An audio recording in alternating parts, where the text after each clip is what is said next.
pada malam hari ini. Marilah kita mulai dengan membaca Al-Quranul Karim.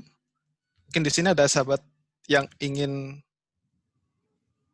melakukan tilawah. Dipersilahkan.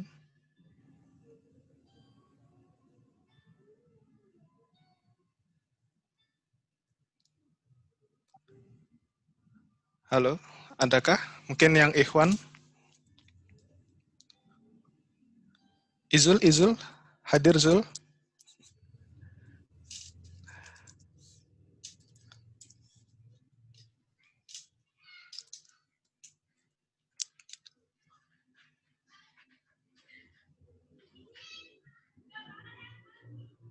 Halo, sebentar.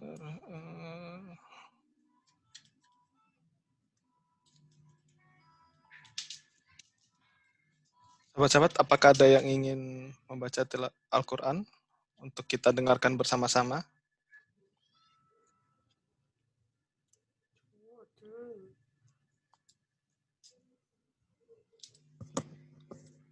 Mungkin dari yang ada di screen saya ini, Fan dari GF FAT, apakah bisa minta tolong untuk membacakan Al-Quran? Mungkin beberapa ayat saja.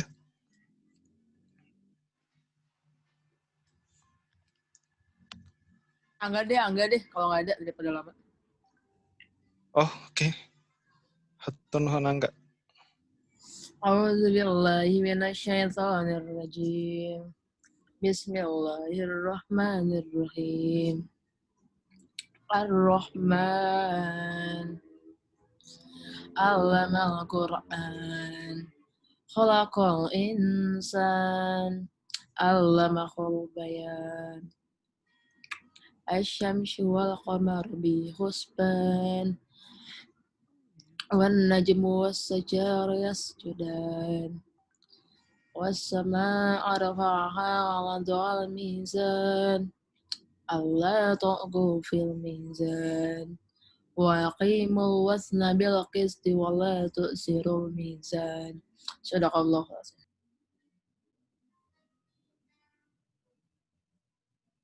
Sadaqallahul Adzim.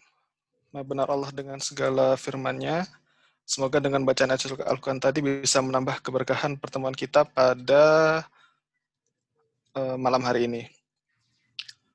Oke, selanjutnya, sebelumnya izinkan saya memperkenalkan diri dulu, karena tadi belum sempat memperkenalkan diri. Buat teman-teman yang belum kenal saya Adrian dari GF Faki. GF Faki itu GF 31.1.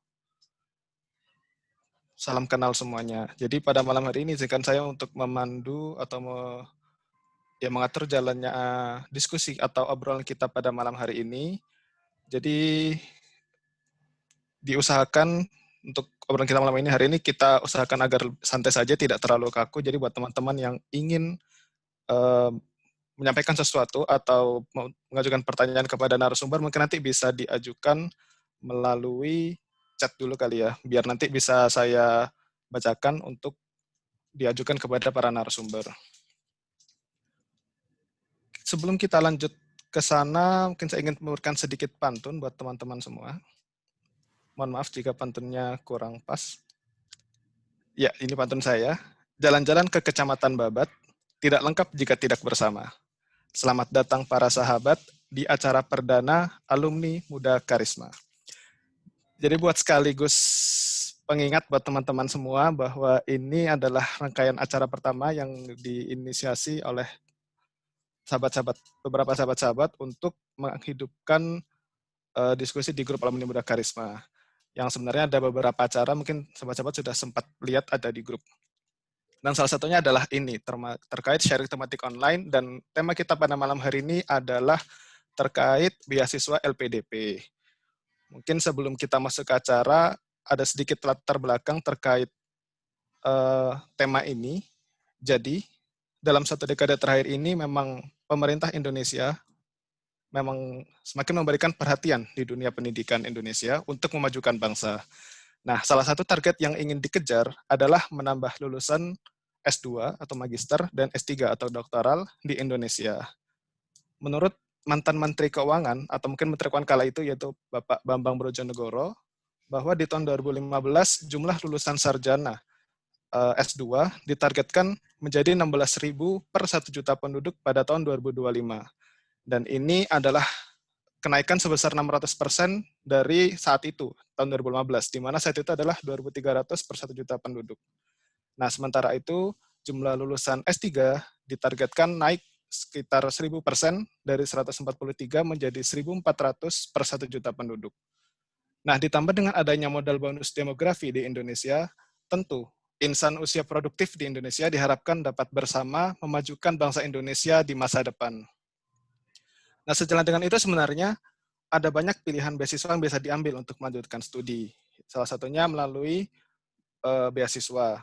Dan di sini beberapa contoh beasiswa ada banyak teman-teman sebenarnya, kayak semacam Fulbright dari Amerika Serikat, atau mungkin ada Chevening dari Inggris, United Kingdom, ada Menara Australia Awards untuk Australia, dan mungkin ada ini Monbuka Gakusho dari Jepang, dan salah satunya akan kita bahas pada malam hari ini, yaitu terkait LPDP, yang itu adalah dari pemerintah Indonesia.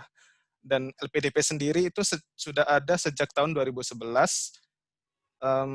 dan menurut Menteri Keuangan Bu Sri Mulyani, per 31 Januari 2019, jumlah penerima program beasiswa LPDP sudah mencapai 20.255 orang. Dan dari jumlah tersebut, sebanyak 9.881 orang itu masih aktif belajar, dan 7.108 orang yang sudah lulus dari jumlah tadi. Dan dari 7.108 itu, di sini kita menghadirkan 3 orang narasumber lulusan LPDP. Yang pertama ada Alia Nur Zahira, yang saat ini sedang berdomisili di Aberdeen, Skotlandia, United Kingdom. Alia ini waktu S1-nya mengambil farmasi klinik dan komunitas di ITB pada angkatan tahun 2011, kemudian melanjutkan studi S2 di Wageningen University and Research di Belanda terkait Nutrition and Health, Specialization Epidemiology dan Public Health di tahun 2017. Secara pengalaman kerja, beliau merupakan guru freelance di SMIT Rodatul Jannah, kimia fisika, selama kurang lebih 1,5 tahun. Beliau juga aktif sebagai pengajar privat di lembaga homeschooling Primagama Serang selama 1,5 tahun, dan magang di Divisi Research and Development PKPU Human Initiative Depok 2018. Dan saat ini aktivitas beliau adalah sebagai ibu rumah tangga dan rencana ingin melanjutkan studi ke jenjang S3. Beliau juga aktif sebagai pengajar dan penulis freelance sebagai kontributor, dan beliau salah satu tim penggerak komunitas Kalumnian Muda Karisma Saman ITB saat ini. Itu adalah narasumber kita yang pertama. Selanjutnya narasumber kita yang kedua pada malam hari ini adalah Angga Fauzan. Saat ini beliau berdomisili di Jakarta, Indonesia. Di sarjana, beliau mengambil jurusan Desain Komunikasi Visual di Institut Teknologi Bandung pada tahun 2012, kemudian melanjutkan studi di jurusan Desain and Digital Media di Edinburgh University, Skotlandia pada tahun 2018. Beliau aktif dalam banyak sekali kegiatan sosial, seperti contohnya yang mungkin teman-teman tahu adalah terkait Boyolali Bergerak, di mana beliau adalah salah satu penggerak utama di komunitas Boyolali Bergerak. Selain itu, beliau juga aktif di Indonesia Leadership Camp tahun 2013, kemudian di NutriFood Leadership 2014, kemudian ada kegiatan IASEC di Vietnam. Beliau juga sempat menjabat sebagai Ketua Pemilu Raya di KM ITB tahun 2015. Beliau juga sempat aktif juga di United Nations House Scotland untuk magang di sana. Kemudian beliau juga ikut dalam XL Future Leaders Batch 3. Dan terkait LPDP sendiri, beliau adalah ketua angkatan dari PK 124. PK di sini adalah angkatan atau program keberangkatan. Secara pengalaman kerja, beliau pertama aktif bekerja sebagai graphic designer di Ristek Dikti atau Kementerian Riset dan Teknologi. Kemudian beliau juga ikut dalam staf subdirektorat pengelolaan HAKI atau hak kekayaan intelektual di Badan Ekonomi Kreatif Indonesia. Beliau juga bekerja di Clio Smart City sebagai brand strategis. Kemudian sebagai graphic designer di United Nations House Scotland. Kemudian kembali ke Indonesia, beliau bekerja di Sagara Asia Technology sebagai Director of Strategy.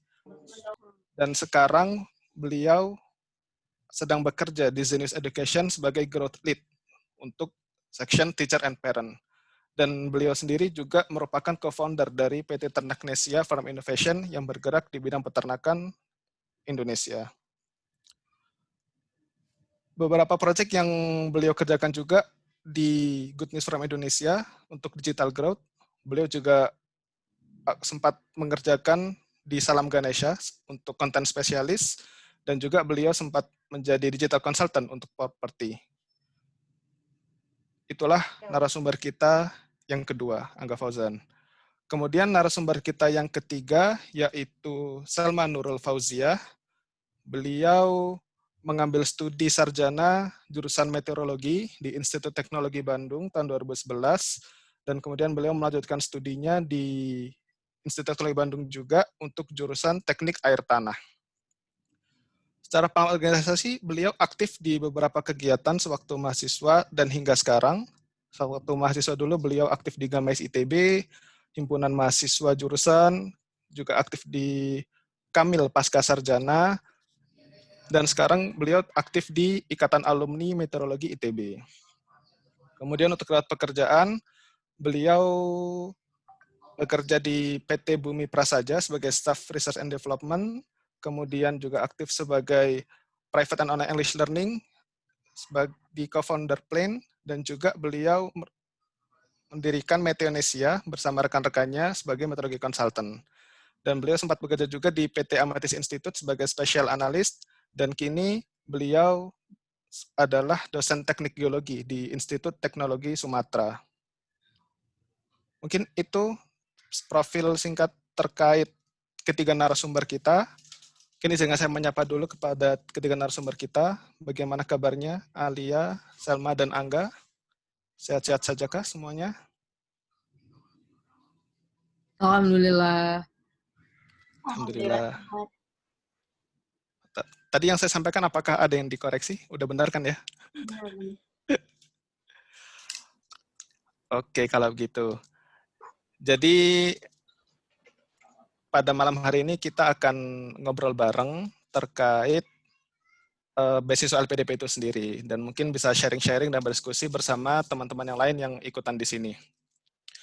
Mungkin pertama sebelum kita ke LPDP-nya atau beasiswanya, mungkin yang perlu kita bahas atau diskusikan dulu terkait motivasi mungkin ya. Karena sebelum kita mau apply beasiswa kan tentu kita harus ada motivasi kenapa kita ingin melanjutkan studi S2.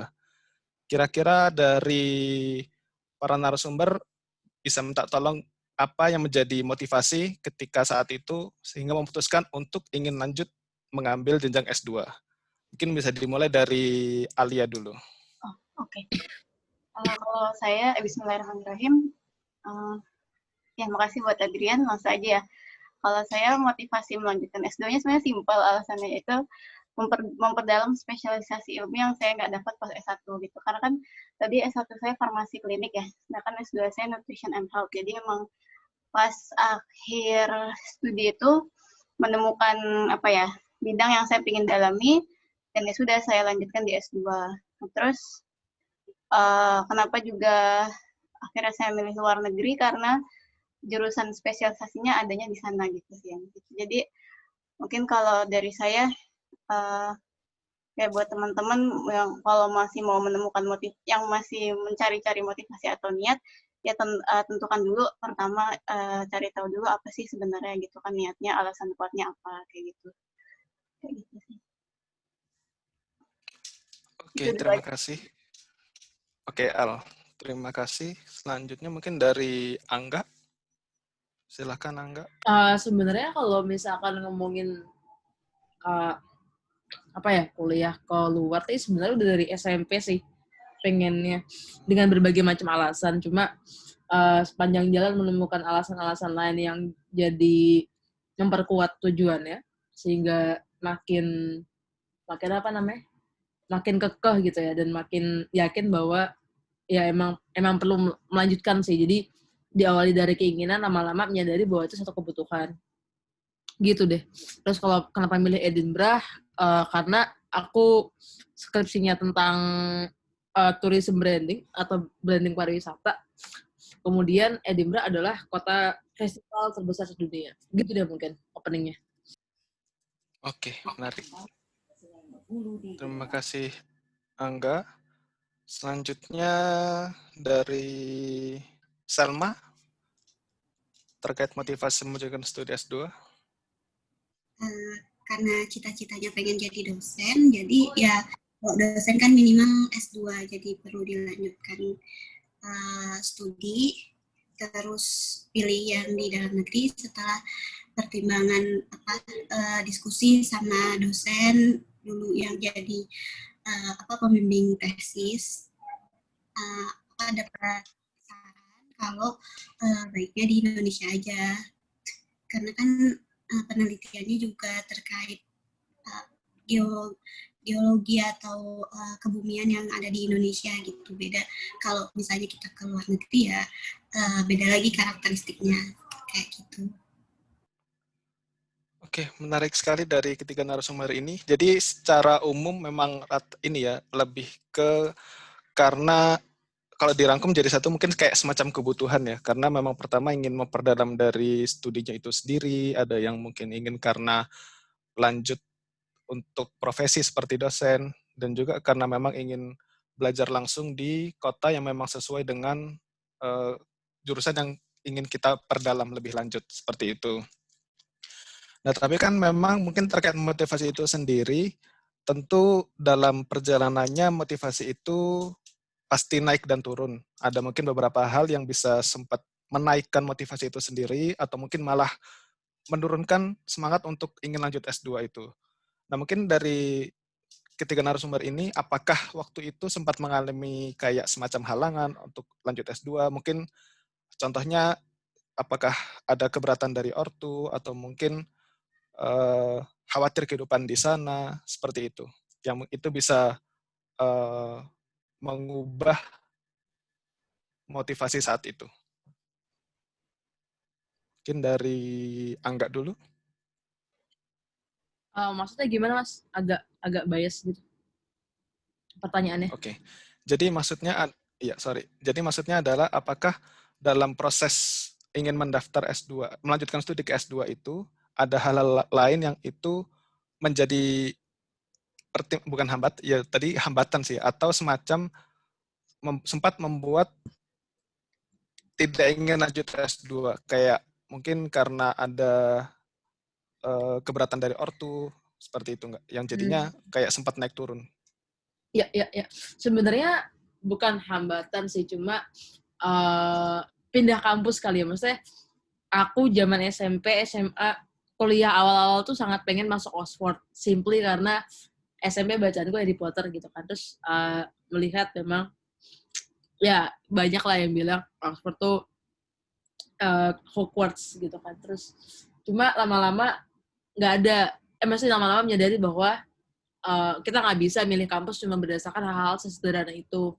Dan di Oxford juga nggak ada desain, kemudian nggak ada bidang-bidang yang aku minati pada saat itu, sehingga sempat kayak agak lost gitu sih. Jadi sempat agak bingung, ini tetap mau kuliah, tetap butuh lanjut S2, tapi agak bingung gitu loh. Jadi akhirnya mau kemana nih gitu kan. Jadi akhirnya sempat nyari-nyari, ada kali periode setahun, hampir 2 tahun nyari, kemudian dilanjut sempat ketunda sama skripsi, dan bermulalah dari si topik skripsi tadi, akhirnya memikirkan ulang. Jadi titik baliknya ketemu gitu loh, kebayang gak sih? Oh skripsinya tentang tourism branding nih.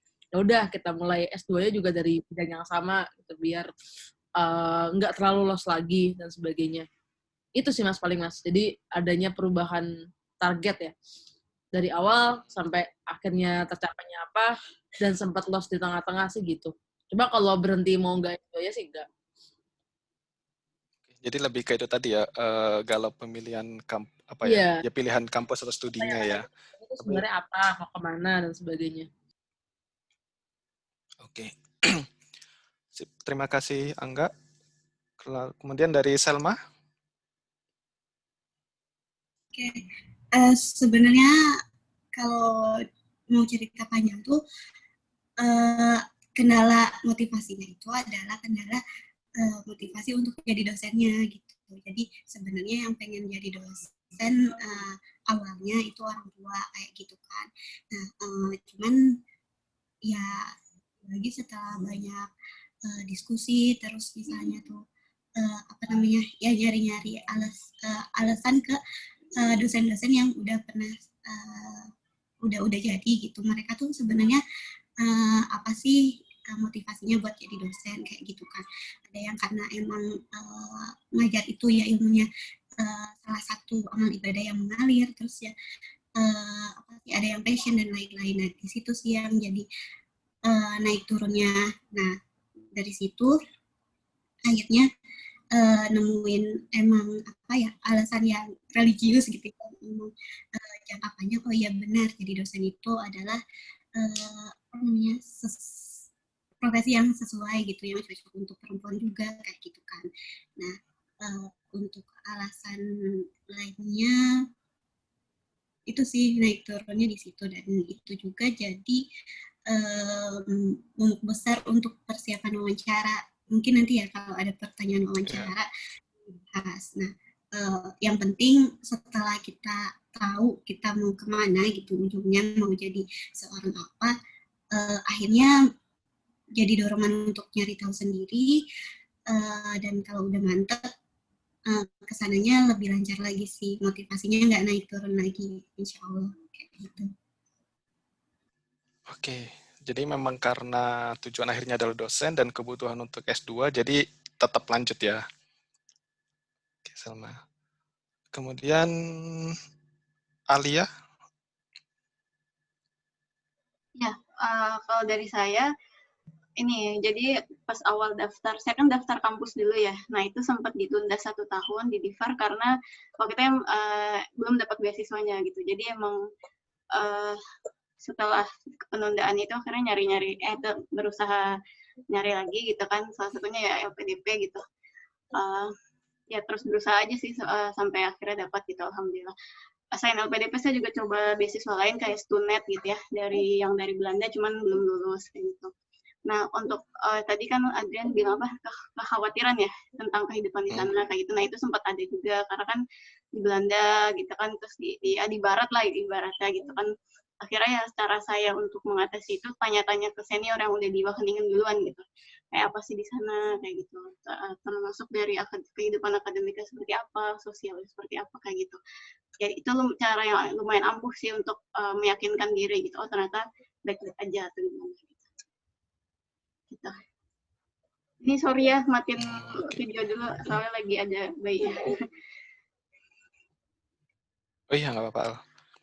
Oke, jadi memang kurang lebih ada kegalauannya masing-masing ya terkait bikin lanjut atau enggaknya. Ya kalau untuk Angga mungkin case-nya lebih ke galau jurusannya. Kemudian ketika memang sudah mantap, barulah daftar ke kampus-kampus atau mulai mencari beasiswa kan ya. Dan salah satunya adalah beasiswa LPDP. Nah, untuk beasiswa LPDP sendiri mungkin bisa diceritakan bagaimana pengalaman waktu itu mendaftar beasiswa LPDP, mungkin secara umum terlebih dahulu, dari Selma. Maaf sebelumnya ini agak aneh sih kalau misalnya teman-teman bisa open video kayaknya bisa lebih cair. Ini dari 55 orang cuman berdua kan agak aneh ya. Mungkin buat teman-teman yang kelebihan ada apa cukup kuota wifi atau kalau misalnya yang terbatas ya nggak apa-apa sih di close videonya sebelum saya jawab. Iya, ya sahabat-sahabat mungkin buat sahabat-sahabat yang memang memungkinkan untuk memakai video, bisa minta tolong untuk dinyalakan videonya biar kita lebih enak sih mungkin untuk sesi diskusinya. Seperti itu.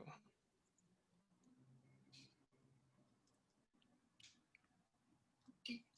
Ya udah sambil lanjut ya. Jadi persiapan untuk lanjutin studi itu cukup lama. Jadi kayak misalnya les bahasa Inggris gitu.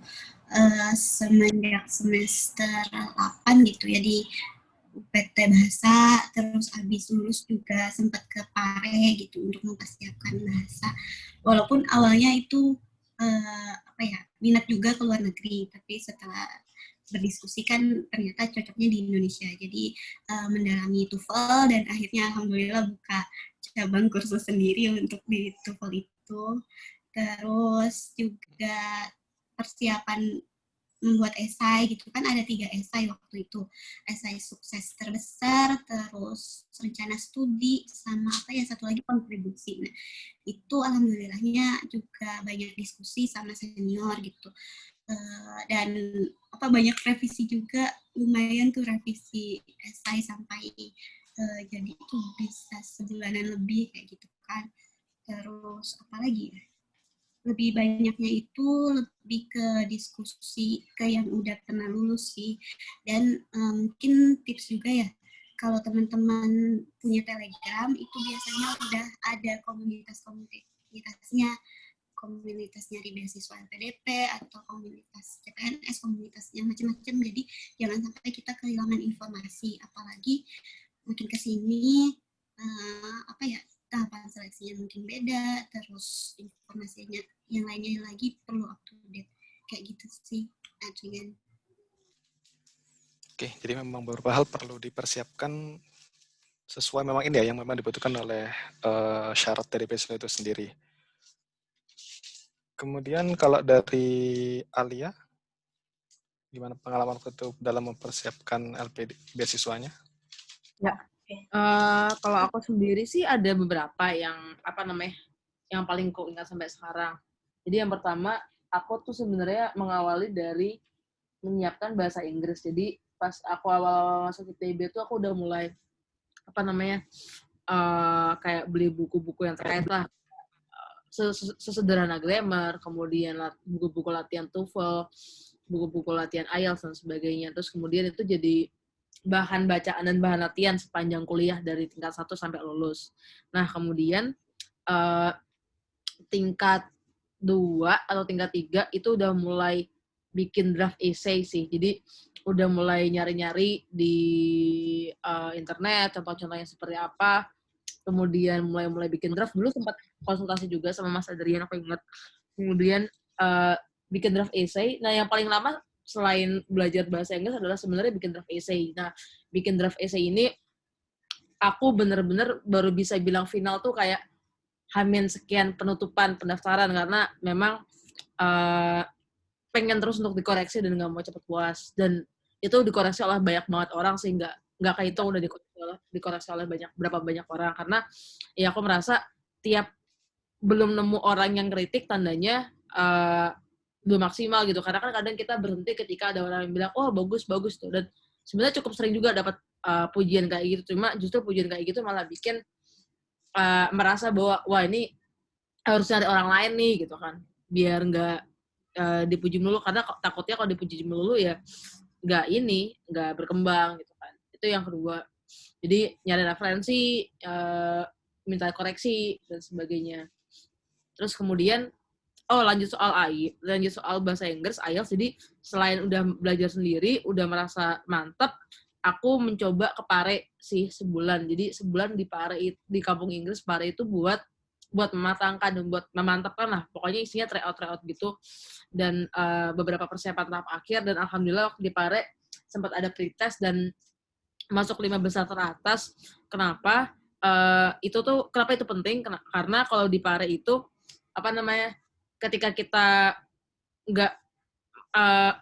ketika kita dapat ranking tertentu itu menentukan program yang akan kita ikutin. Dan alhamdulillah programku yang memang program yang karena aku tadi dapat peringkat 5 besar, jadi masuk program yang cuma 1 bulan dan emang udah persiapan tahap akhir, jadi kelasnya cuma berlima dan cukup intensif. Dan teman-temannya ya udah pada siap juga gitu, diajak latihan dan sebagainya.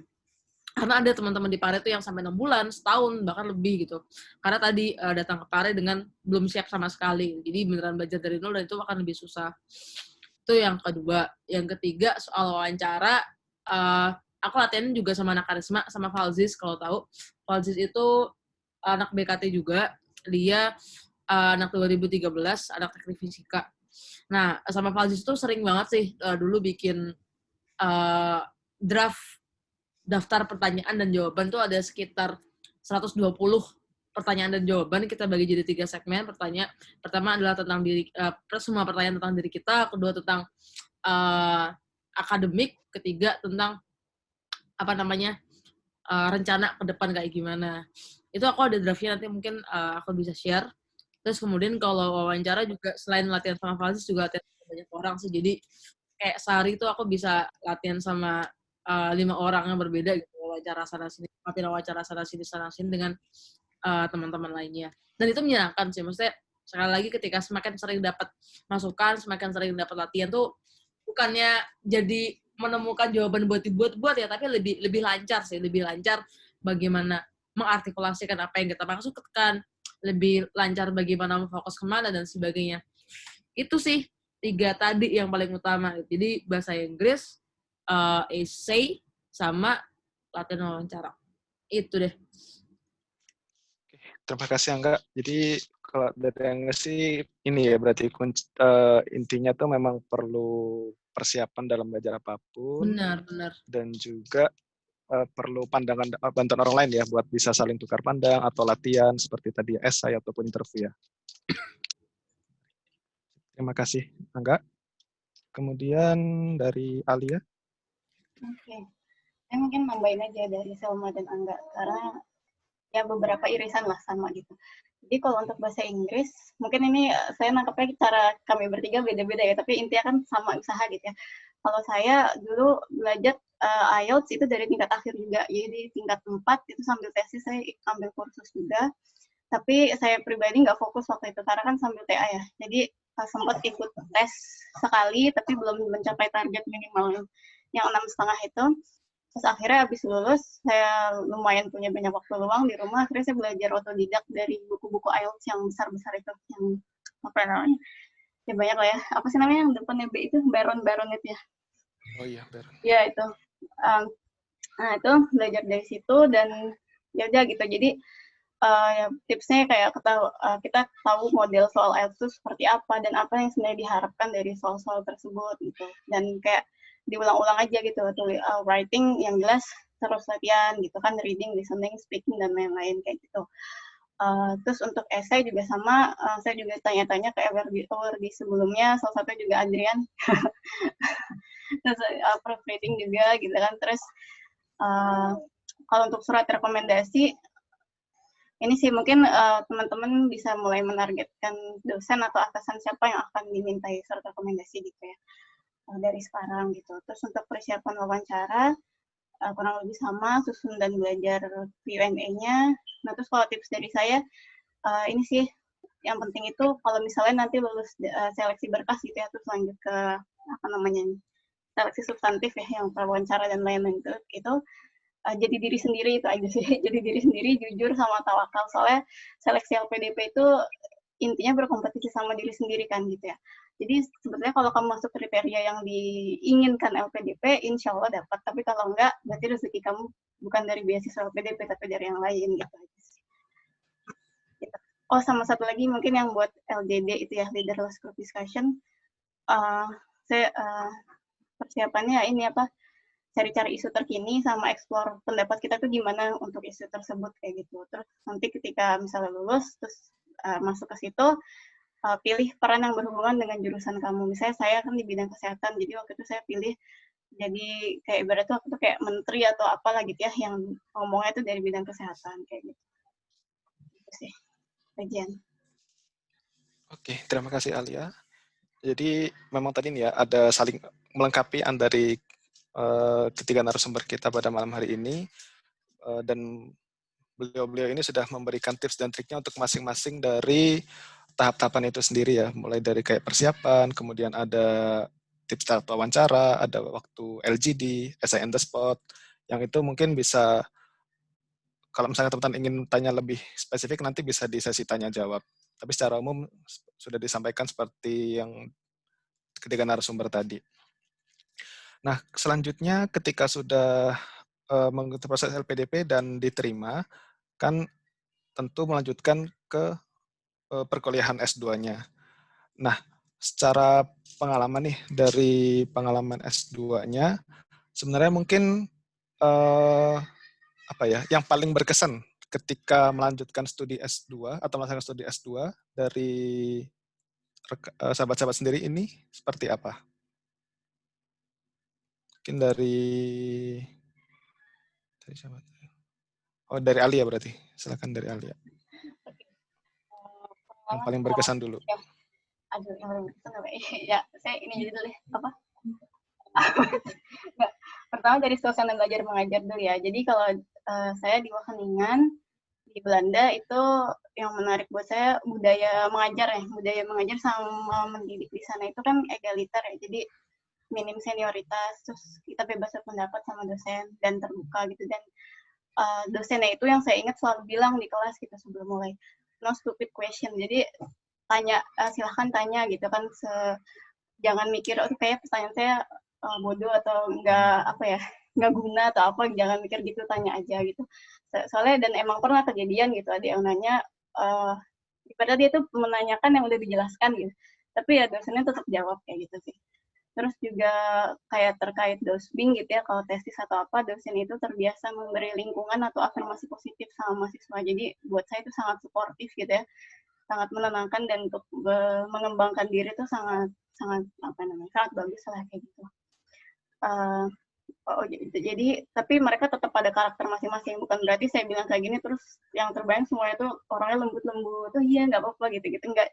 Ada juga yang tegas, ada, tapi artinya mereka bisa memberikan saran atau kritik juga dengan cara yang baik, yang sopan, yang menghargai gitu. Terus kalau dari kehidupan sosialnya, karena saya di Belanda, jadi yang identik itu adalah terbuka gitu ya, orang-orangnya gitu, dan bebas juga. Nah, tapi bebas ini sendiri buat kita ini karena untuk karisma ya, jadi saya agak bahas soal muslimnya gitu kan. Jadi kita sebagai muslim juga harus selektif sih gitu, jangan sampai bebasnya jadi kebablasan gitu ya kayak gitu. Jadi untuk kita bisa menjadi ladang buat saya untuk melatih melatih ya, menguatkan imannya gitu lah intinya kayak gitu. Terus juga mereka orang-orangnya to the point gitu. Jadi saya juga pas dari awal sebelum berangkat kan udah tadi saya tanya-tanya ke kakak-kakak tingkat gitu ya. Yang memang mereka kan karakternya orangnya belak-belakan gitu. Jadi siap-siap latihan agar jangan cepet baper gitu. Karena kan kalau di Indo kita terbiasa ya masih sangat ini ya, mengutamakan perasaan gitu. Walaupun itu bukan berarti jelek sih gitu. Cuman kayak misalnya di sana gitu, kita dibilang, aduh enggak, ini hasil karya kamu jelek, atau misalnya kamu kenapa sih kok penampilannya ini banget, saya pokoknya to the point gitu, jangan langsung dimasukin ke hati, jangan langsung sakit hati, karena mereka tidak bermaksud menyakiti hati gitu, sebetulnya emang mereka kayak gitu aja gitu sih. Terus apa lagi ya, sama tentang minder sih yang pengen saya sampaikan. Jadi kan mungkin kalau orang Indo itu kalau ke luar negeri bawaannya kayak udah punya mindset kayak ini orang-orang bule pada pintar-pintar semua ya gitu kayak gitu kan. Terus masuk kelas jadi dia minder, apalagi orang Asia physically lebih kecil gitu ya daripada orang bule gitu kan. Pesan saya buat teman-teman, ya minder tuh biasa sih sebagai manusia, itu wajar, tapi belajar mengelola aja, karena sebetulnya kita sama orang mahasiswa bule itu sama aja gitu. Mereka punya kekurangan, kita punya kekurangan, mereka punya kelebihan, kita punya kelebihan gitu. Dan banyak juga kok fakta-faktanya mahasiswa Indonesia itu nggak kalah bagusnya sama mahasiswa luar negeri kayak gitu. Terus kalau pengalaman belajar saya sendiri, yang pasti adaptasi cara belajar itu perlu banget, karena gimana ya, cara belajar kita saat S1 sama S2 atau mungkin nanti S3 itu pasti akan berbeda kayak gitu. Kalau di luar negeri, buat saya sangat berpengaruh tuh language barrier sih, bahasa gitu. Karena saya bukan orang yang bahasa Inggris jago banget, atau yang dari SD, SMP udah pernah di luar negeri dicas-cicus banget, bukan. Jadi emang ketawain sih. Jadi ya udah, emang apa ya, untuk belajar itu harus diulang-ulang jauh lebih banyak daripada pas S1 gitu. Nggak bisa SKS tuh, sistem kebut semalam tuh nggak bisa gitu. Tapi pada akhir ya, ketika udah diulang-ulang, ketika kita udah paham tuh langsung ngerti gitu. Oh, yang seperti ini ternyata nggak sesuai yang kita bayangkan kayak gitu. Jadi benar-benar harus adaptif kayak gitu sih.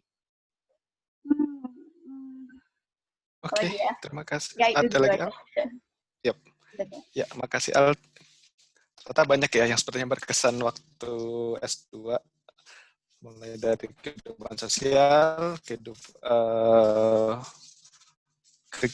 kegiatan proses belajar mengajar, dan dengan orang sana. Tadi bagus sih sebenarnya terkait mindset.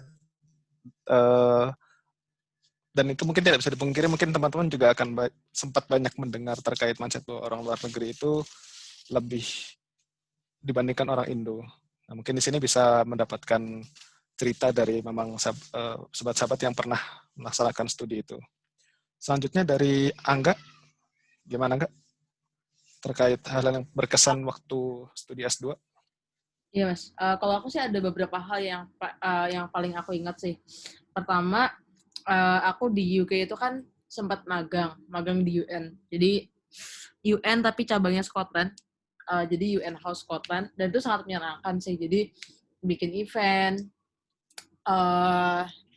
festival, diskusi, seminar dan sebagainya. Serunya adalah karena yang mimpin itu, maksudnya direktur UN-nya itu udah nenek-nenek, jadi udah sepuh banget lah. Dia tapi dulu doktornya di Glasgow dan ngambilnya kalau nggak salah tentang nuklir.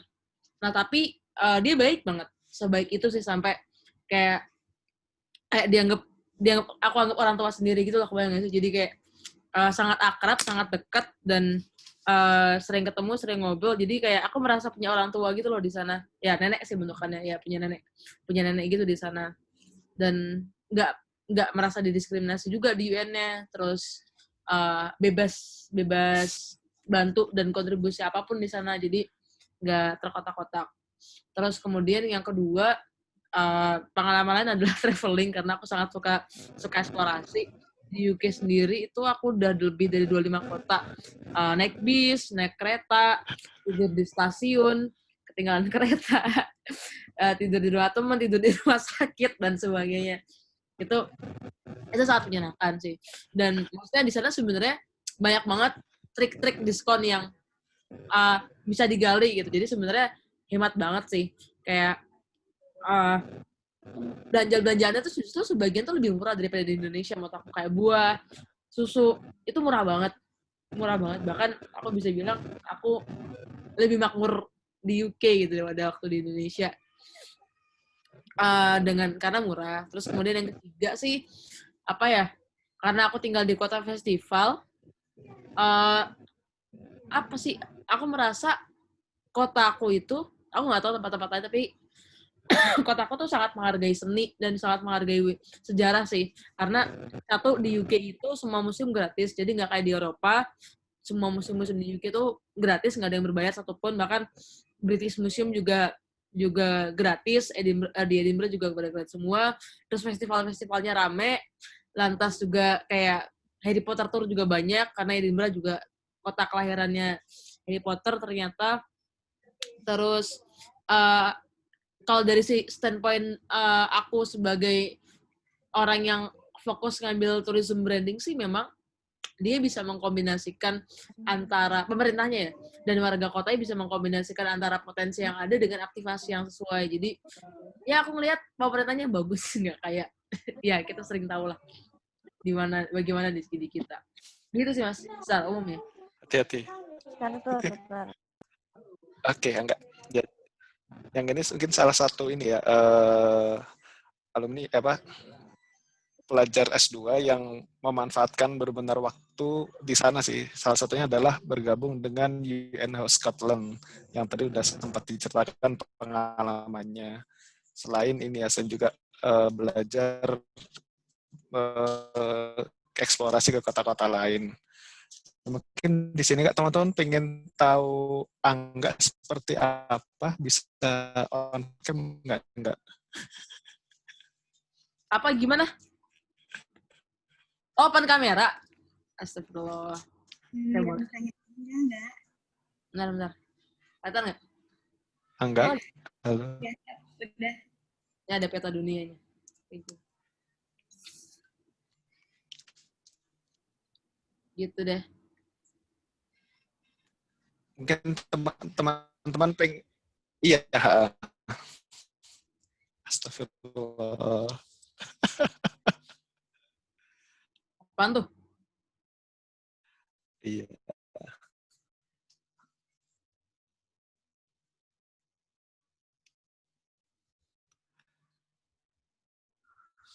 Ini aku yang mandek atau Mas Kok Adrian belum yang sih di mandek aku? ya?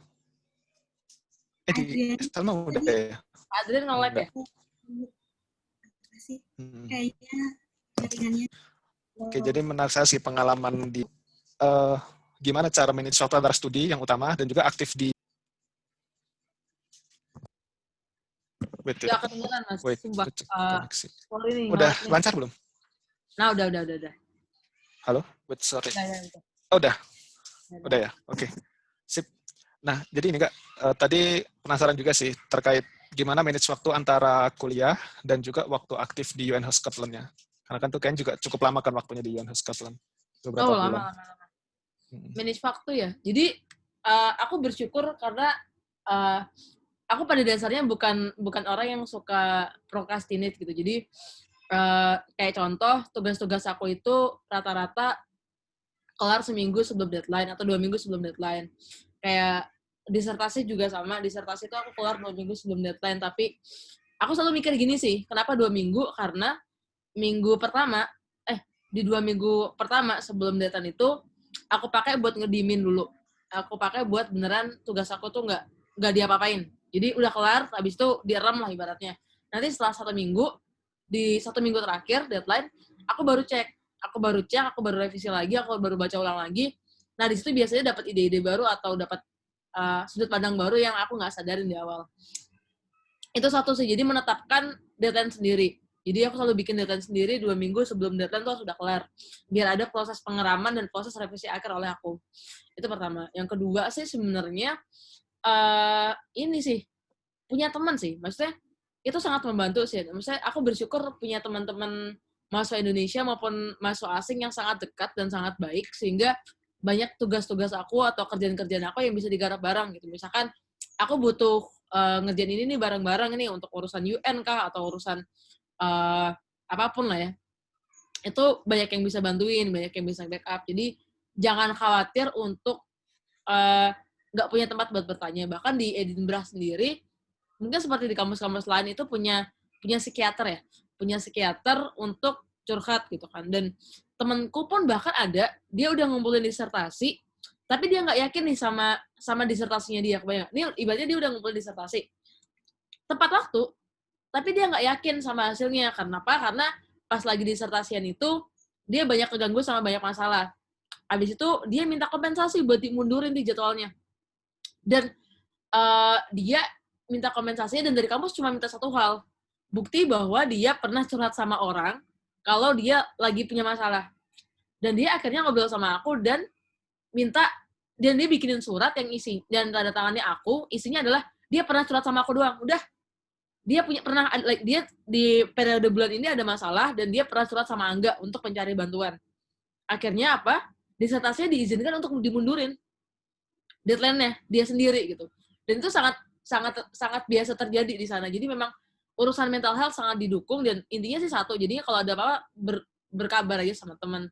Kayak aku tadi misalkan aku ada kendala, ada masalah dan sebagainya. Kayak misalkan awal-awal kuliah di UK. 2 minggu awal tuh aku ditemenin Khalid. Kenapa? Karena waktu itu kakiku bengkak, nggak bisa jalan. Khalid lah tau lah penderitaannya kayak gimana kan. Parah banget sih. Bahkan sholat aja itu aku di kasur gitu. Maksudnya sholat itu aku berbaring, nggak bisa jalan. Sesakit itu dan ya aku bersyukur ada Khalid gitu kan. Seminggu 2 minggu pertama aku lupa. Jadi itu yang kedua, punya teman tuh sangat penting sih. Terus Khalid mulai ketawa-tawa kan, gila, aku diketawain. Kemudian yang ketiga adalah selalu konsultasi dengan dosen. Karena seringkali kalau dari segi tugas-tugas kita itu, kita seringkali salah kaprah atau ini maksudnya buat mahasiswa asing ya, kita seringkali salah kaprah, kita seringkali tidak yakin sama tujuan dari tugasnya apa, atau kita tidak yakin skopnya sebesar apa, atau bahkan sekecil apa. Sehingga menurut aku minta waktu untuk one on one dengan dosen itu sangat penting sih. Karena kadang pernah nih, aku merasa skopnya sekecil ini, oh ternyata gede banget, atau enggak kebalik. Aku mikir skopnya segede ini, ternyata nggak perlu segede itu. Sehingga perlu untuk apa namanya, istilahnya itu catch up atau one on one lah, setiap seminggu atau 2 minggu sekali untuk setiap tugas kalau perlu. Itu sangat membantu. Jadi kita bisa update progres, kita bisa minta saran, kita bisa diingatkan kalau misalkan ada persepsi kita yang tidak sesuai. Itu. Terus yang terakhir sih apa ya? Jangan lupa buat main sih. Maksudnya memang kuliah tuh berat, sangat berat bahkan.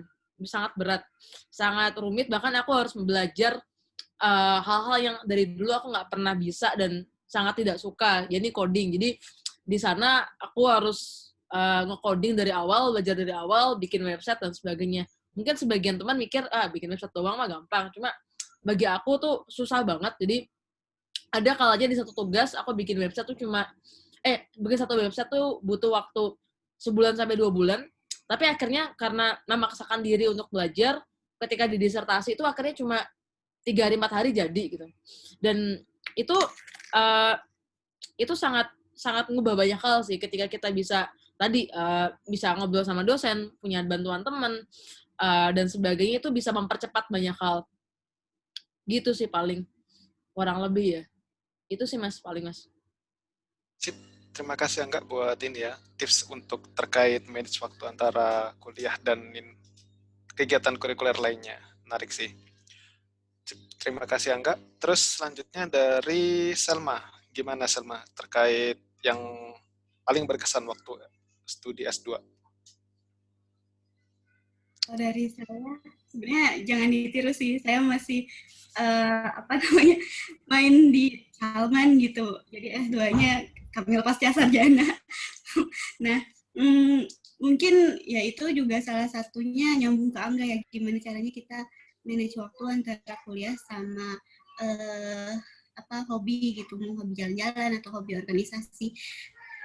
Yang saya paling berkesan itu S2 itu menurut saya jadi satu tingkat lebih tinggi cara berpikirnya gitu. Yang dulunya S1 kita belajar tentang metodologi gitu. Tesis pun kan TA itu mempraktekkan salah satu metode yang ada gitu. Sedangkan kalau S2 kita belajar untuk bisa lebih komprehensif gitu. Nggak hanya tentang metode di jurusannya, misalnya tentang survei geologi atau apa, tapi lebih luas lagi gitu. Ada manajemen misalnya anggarannya, terus misalnya manajemen ini itunya, jadi lebih luas lagi. Nah, mungkin itu sih kalau misalnya kita ngomongin S2 beasiswa LPDP-nya aja kan itu salah satu alat untuk bisa S2. Nah, S2-nya itu sendiri perlu diperdalam lagi untuk apa nih kira-kira ke depannya untuk misalnya modal kerja kayak gitu. Nah, jadi yang saya lihat teman-teman S2 yang udah kerja itu lebih ini sih, lebih terbuka wawasannya, terus lebih banyak diskusi sama dosennya gitu. Mereka bertanya di kelas itu kasus-kasus yang pernah mereka alami di kerjaan gitu. Itu yang membedakan antara dulu waktu S1 kita kurang banyak studi kasus gitu, sedangkan pengalaman waktu S2 di kelas itu lebih banyak terkait studi kasus, terus tugas-tugasnya juga analisisnya lebih mendalam. Itu sih yang perlu dipersiapkan lebih jauh. Sip. Terima kasih Selma. Setuju sih terkait yang tadi S1 memang lebih ke membentuk pola pikir. Benar sekali kayak tadi yang dibilang sama Selma. Terkait S2 lebih ini ya, memang mungkin tergantung jurusan juga. Apakah dia lebih untuk membuka wawasan atau langsung spesifik ke jurusan tertentu ya sesuai jurusannya. Tapi memang benar itu kalau S2 biasanya memang lebih ke case study ya. Setuju terkait itu. Nah, terus setelah melanjutkan studi, proses studinya itu sendiri kan tentu setelah lulus ada ini ya, kita melanjutkan lagi ke kehidupan pasca kuliah S2. Nah, mungkin secara umum nih kalau biasanya kan kalau di Indo itu kadang ada mindset yang bilang kalau lulusan S2 itu biasanya agak susah nih buat cari kerja. Biasanya alasannya karena overqualified atau alasan lainnya. Karena kan biasa rata-rata di dunia pekerjaan kan minimal emang secara eksplisit terusnya S1 kan. Dan mungkin beberapa jurusan aja atau beberapa perusahaan yang langsung mencantumin kebutuhan S2-nya. Nah, kira-kira seperti itukah kalau dari pengalaman narasumber, atau mungkin memang ada pengalaman yang bisa di-share nih ke teman-teman terkait dunia pasca kuliah S2? Mungkin ke Salma dulu. Setelah lanjut S2, apa ya, saya nggak begitu ngalamin lamar-lamar pekerjaan gitu, karena alhamdulillahnya pas waktu tesis itu ketemu sama apa namanya yang punya konsultan di bidang pemetaan gitu. Jadi kayak langsung diajakin untuk bekerja di sana, alhamdulillahnya seperti itu. Nah, terus mungkin yang membedakan di dunia kerja kalau kita lulusan S2 ya emang akan lebih apa ya, konseptual mungkin. Ya mungkin kasusnya beda-beda ya, tapi yang saya rasakan itu tuntutannya bukan mengerjakan hal-hal teknis lagi kayak gitu. Nah terus apa ya, teman-teman mungkinnya yang saya lihat emang ya ada juga sih, nggak memungkiri kalau lulusan S2 juga nganggur-nganggur dulu kayak gitu, atau balik belajar apa namanya jadi tutor bimbel kayak gitu sambil nungguin apa namanya job yang lain kayak gitu. Tapi ya mungkin kuncinya juga berdoa ya, kira-kira pekerjaan apa yang pas untuk kita kayak gitu. Karena di salah satu pengalaman kerja saya juga, saya apa namanya ngelamar dengan ijazah S1, jadi pernah kayak gitu dengan apa alasan saya juga pengen tahu nih kalau misalnya lulusan S1 nanti penempatannya kayak gimana di dunia kerja kayak gitu. Jadi balik lagi sih ke teman-teman apa yang mau dikejar. Kalau misalnya ngajarnya pekerjaan itu yang sesuai minat ya berdoa aja gitu. Nah alhamdulillah saya doanya kan semoga ijazahnya itu nggak kepake gitu, dan alhamdulillah kejadian ada link gitu dengan pernah rapat bareng, jadinya abis kuliah nggak begitu susah cari kerja tapi langsung dapat dari link itu. Seperti itu, mungkin dari teman yang lain bisa menambahkan. Terima kasih Selma. Jadi mungkin salah satu kelebihan juga ya S2 nambah relasi. Jadi ketika dunia pasca kuliah bisa dapat langsung itu ya. Dari relasi itu bisa mungkin bangun usaha bareng atau ditarik untuk ke perusahaannya itu ya berarti. Terima kasih Selma. Selanjutnya dari Angga, mungkin bisa share nggak terkait dunia pasca kuliah S2-nya? Jadi aku dulu sempat insecure kayak apa namanya, maksudnya gimana ya? Jadi waktu itu aku mulai lamar kerja tuh sekitar sebulan sebelum lulus. Sempat insecure sih, maksudnya dalam artian apakah beneran seberdampak itu atau beneran sengefek itu atau ya bakal diterima atau enggak dan sebagainya, atau nanti khawatirnya lagi adalah kalau misalkan pulang-pulang lama nggak dapet kerja terus jadi malu sendiri gitu, nggak malu sama LPDP, malu sama title, malu sama udah apa namanya menghabiskan 1 tahun dan sebagainya, bahkan malu sama foto-foto jalan-jalannya lah kasarannya kayak gitu. Terus tapi alhamdulillah semuanya lancar, jadi aku baru balik ke Indonesia 2 hari 3 hari kemudian langsung ke Jakarta lagi, interview ke 2 atau 3 tempat dan sebagainya. Jadi dulu tuh ada beberapa tempat-tempat yang lagi aku proses selama sebulan pulang. Jadi aku pulang di Indonesia, sebulan tuh di Boyolali. Nah, selama itu tuh ada sekitar beberapa tempat, jadi kayak Gojek, Shopee, Blibli, terus Ogilvy, pokoknya beberapa perusahaan dan startup yang dari dulu sangat aku nantikan. Ya maksudnya startup yang gede atau perusahaan multinasional dulu sempat sempat berproses, cuma akhirnya nggak ada yang kuambil karena aku dulu punya semacam pemikiran karena kalau aku tuh tidak mau worth aku ya, maksudnya value aku nggak mau ditentukan oleh tempat di mana aku bekerja terlebih dahulu, kebayang nggak? Jadi aku dulu punya pikiran diri aku nih harus aku turunin dikit nih, ibaratnya aku runtuhkan dikit dengan cara kerja di tempat yang tidak terkenal, maksudnya tidak sebesar Gojek atau Shopee atau beberapa tempat-tempat lain lah yang lagi proses sama aku. Akhirnya aku justru mengambil tawaran dari sebuah agensi lokal. Jadi agensi lokal, agensi teknologi, IT, konten, digital marketing dan sebagainya. Agensinya gituan lah kerjaannya. Tapi aku mikir gimana nih aku biar bisa bawa impact yang gede, walaupun ini agensinya lokal, kemudian ya tentu tidak segede perusahaan-perusahaan lain yang akhirnya tidak aku lanjutkan prosesnya. Ya alhamdulillah lancar, kayak apa namanya, aku berhasil ngedatengin klien-klien baru, terus bahkan sampai internasional juga, sampai aku punya bisnis trip ke Australia gara-gara ngebangun si agensi tadi, ngebangun agensi lokal tadi. Terus kemudian aku keluar dari agensi tadi dengan usai memenangkan pitching hampir 1 miliar gitu. Ya mungkin nilainya nggak gede untuk agensi lain, seperti agensi-agensi multinasional, tapi menurut aku satu kebanggaan sih bisa kayak gitu. Dan ya wes, abis itu justru malah abis menangkan pitching, tapi aku milih udahlah keluar gitu kan, maksudnya pindah tempat lagi karena aku merasa udah cukup belajarnya di tempat itu ya. Akhirnya udah sekarang pindah ke tempat yang baru.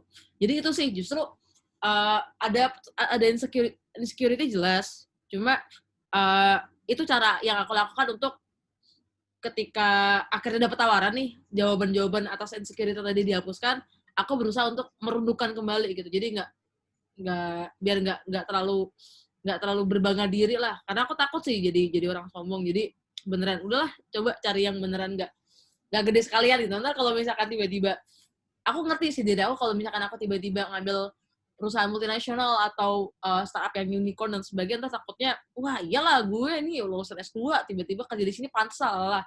Nah itu aku coba ilangin tuh gitu kan di tahun-tahun awal lulus. Jadi ya wes gitu sih Mas. Ya mungkin agak aneh ya, cuma ya begitulah. Iya, terima kasih Angga. Mungkin itu memang ini sih, case-nya luar biasa sih itu, bias di mana di saat orang pengennya langsung ke yang gede, sementara Angga pengen mulai dari ini ya, yang nggak terlalu gede juga kan, benar-benar kayak dari bawah, menunjukkan dengan performa lah ya. Iya, malah mikir gimana kita bisa ngebangun yang kecil, dan alhamdulillah berhasil gitu. Ketika merasa udah berhasil dan merasa cukup, wes, oke. Keren sih, impact-nya lebih kelihatan lah ya ibaratnya. Sip, terima kasih Angga. Nah, mungkin sebelum melanjut ke Alia, buat sahabat-sahabat yang di sini, minta tolong untuk mempersiapkan dirinya, karena mungkin nanti sebelum kita lanjut ke Q&A, kita akan ada sesi foto bareng, mumpung kita masih banyak yang hadir. Jadi sebelum kita ke narasumber yang terakhir atau Alia, jadi minta tolong buat dipersiapkan untuk on cam-nya jika memungkinkan. Terima kasih. Selanjutnya bisa ke Alia, bisa share terkait kehidupan pasca S2-nya. Oke. Ini kamera saya nge-lag ya? Atau? Punya aku ya? Enggak, kayaknya saya diam. Oh, sorry. Kamera saya ini nggak layar Iya, nggak gerak sih kalau dia. Oh, nggak gerak. Yaudah, tapi nggak apa lah ya. Jadi kalau dari saya belum masuk dunia kerja sebenarnya, makanya jadi mungkin nggak banyak dijelaskan sama Angga dan Selma, tapi kalau yang saya lakukan sekarang, kemarin setelah lulus, karena saya mau belum pulang ke Indo ya, dan masih menanti kepulangan. jadi mohon doanya saja gitu. Tapi kemarin sempat coba-coba melamar kerja di bidang riset, cuman memang belum goal ya. Jadi sekarang yang saya lakukan masih persiapan, karena ada rencana untuk lanjut S3 juga, jadi masih kayak lihat-lihat kampusnya, lihat-lihat syarat-syarat beasiswanya, kayak gitu sih. Saya masih sebatas itu aja. Karena memang mau lanjut S3 ya, Al ya? Iya, ya. Tapi kalaupun nanti ada kesempatan untuk ke Indo, kemudian mau kerja dulu, mungkin saya mau ambil di bidang riset gitu. Oke. Sip, sip. Mau jadi dosen juga kah?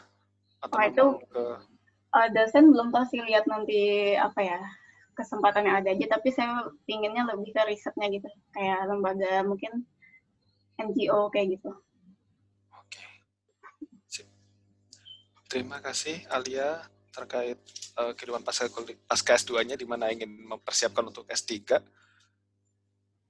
Nah, mungkin sebelum kita lanjut ke Q&A, sahabat-sahabat bisa minta tolong on kameranya karena kita akan mengadakan sesi foto bersama sebagai bukti ya, bukan bukti. Kenangan lah, kenangan kita. Ini kameraku nge-lag. Sorry. Halo, kenapa?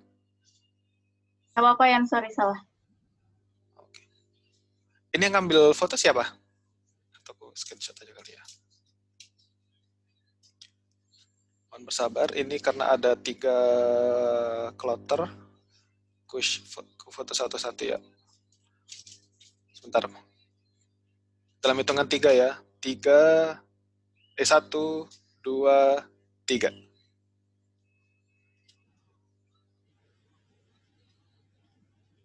Sorry, ulang. 1, 2, 3.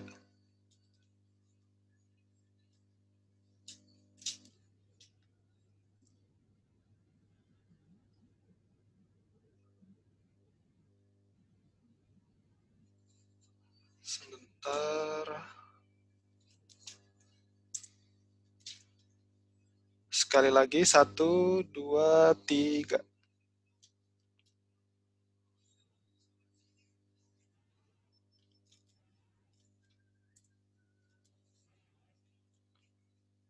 Sekali lagi buat kloter terakhir, 1, 2, 3.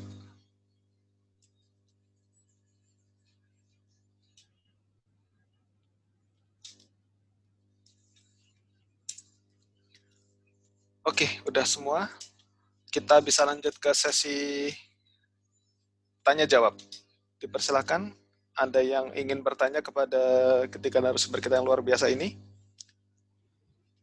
Bisa dengan ya, Faris ya, silakan. Langsung aja ini nanya. Ya, langsung nanya aja, Faris. Ya, bismillahirrahmanirrahim. Terima kasih sebelumnya materinya dan resource-nya buat para narasumber, Kang Angga, Teh Alia, dan Teh Selma. Luar biasa, bermanfaat banget. Ya, study case-nya saya gitu ya.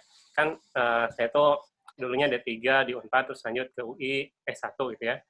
Dan di UI itu aneh nggak ngambil skripsi nih, jadi ambilnya mata kuliah yang menurut aneh menarik gitu ya, yang outputnya project gitu, jadi pengganti skripsi. Terus tapi kalau di D3 aneh ambil TA. Nah, untuk nanti apply LPDP itu apakah bisa pakai TA D3 dalam case-nya saya gitu ya. Terus seberapa terkait surat rekomendasi kan Faris juga udah cukup lama nggak kontakan sama dosen-dosen yang istilahnya kredibel gitu ya, untuk jadiin rekomendasi, atau profesor-profesor yang punya power gitu ya. Mungkin yang bisa Faris kontak adalah dosen-dosen yang paling S3 gitu, nggak sampai profesor. Nah itu seperti apa? Apakah bisa bukan profesor itu untuk jadi ngasih rekomendasi gitu ya? Terima kasih.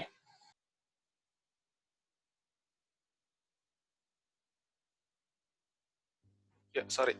Oke, terima kasih Faris buat pertanyaannya. Mungkin dicatat dulu sambil kita tiga pertanyaan aja biar langsung. Selanjutnya ada lagi kah yang ingin bertanya dari penanya kedua?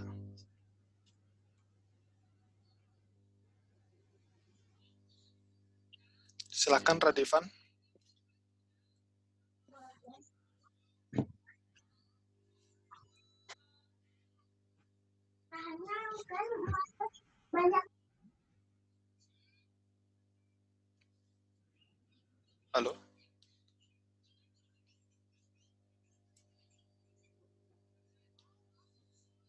Radivan jadi mau bertanya kah?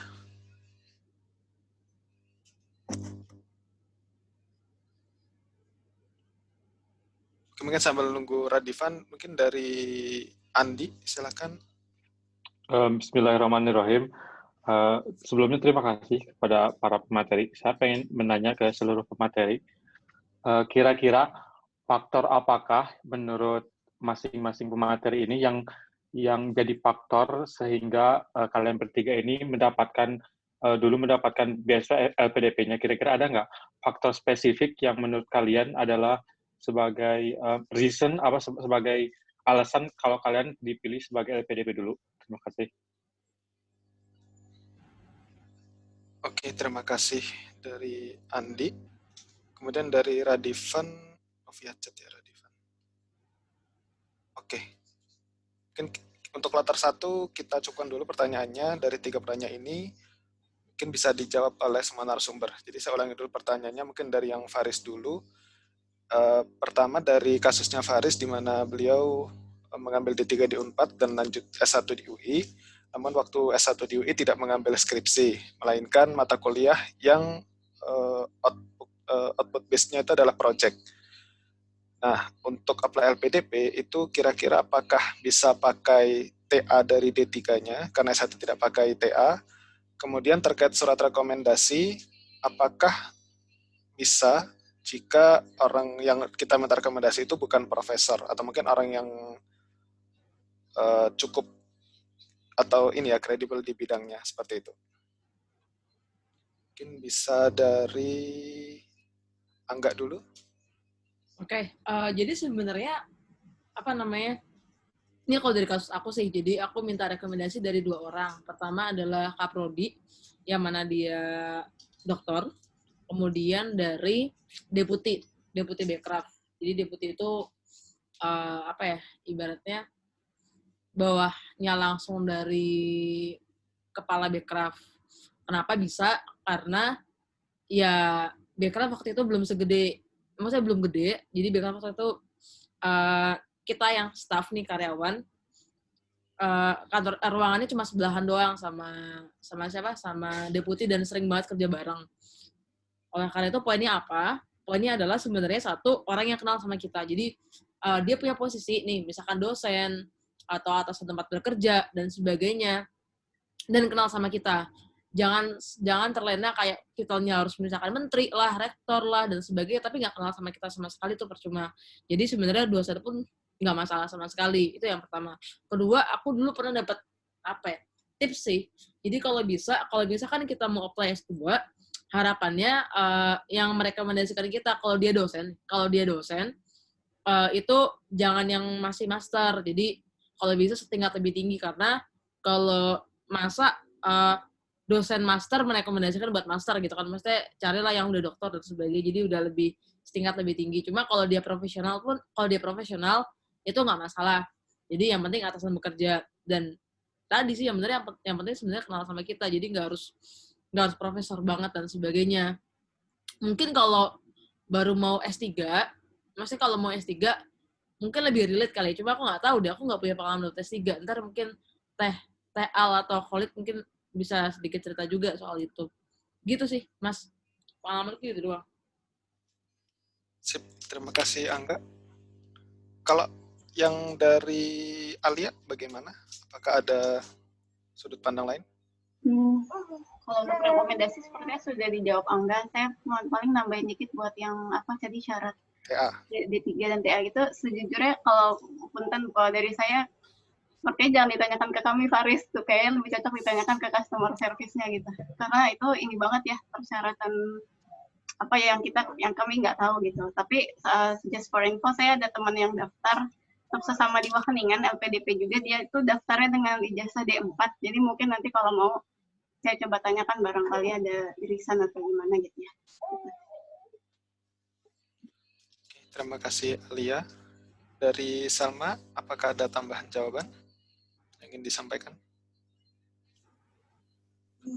Cukup sih sama kayak Alia. Kalau Salma dulu surat rekomendasinya sama Pak Syarif, ya PM Salman.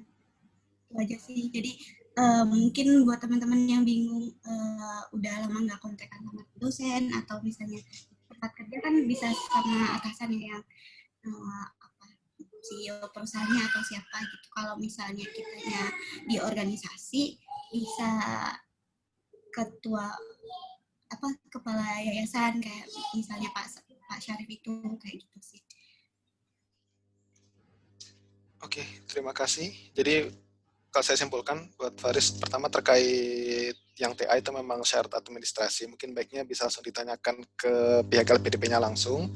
Kemudian terkait rekomendasi itu memang bisa dari berbagai berbagai jenjang ya, maksudnya bisa dari dosen atau bisa dari tokoh masyarakat atau bisa dari rekan kerja, atasan kerja seperti itu, yang memang dirasa itu bisa membantu atau menunjang untuk lolos administrasinya. Itu cukup terjawabkah, Faris? Yap, makasih Kang. Sip, sama-sama. Selanjutnya pertanyaan yang kedua dari Andi Gas Mufli. Nah, kira-kira dari masing-masing narasumber, apakah yang menjadi, menurut masing-masing narasumber, apakah yang kira-kira jadi faktor utama sehingga masing-masing narasumber diterima untuk mendapatkan beasiswa LPDP? Pertama dari Alia dulu. Oke, itu bingung sih karena jadi saya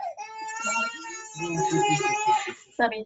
Jadi pertama kalau yang saya tahu ya dari LPDP, ketika dulu saya diterima itu kami bisa meminta dokumen hasil gitu, hasil seleksi. Nah dari situ bisa kelihatan. Nah waktu itu yang saya lihat kalau saya pribadi, alhamdulillah skornya masuk dengan skor minimal mereka gitu. Dan yang saya lihat paling besarnya di wawancara. Jadi mungkin yang bisa saya ambil persepsinya, karena saya ini persepsi aja, karena juga nggak bisa nanya langsung ke tim wawancaranya gitu. Ya, mungkin lebih ke ini ya, ke orisinal jawaban sih pas saat wawancara gitu. Jadi makanya tadi saya bilang tipsnya jadi diri sendiri dan jujur. Kalau kamu benar-benar tahu alasan kamu ingin lanjut sekolah, terus yakin dengan jurusannya gitu, kelihatan kok gitu orisinalitasnya gitu. Bukan tadi kayak yang Angga bilang apa, bukan jawaban yang dibuat-buat gitu. Gitu sih.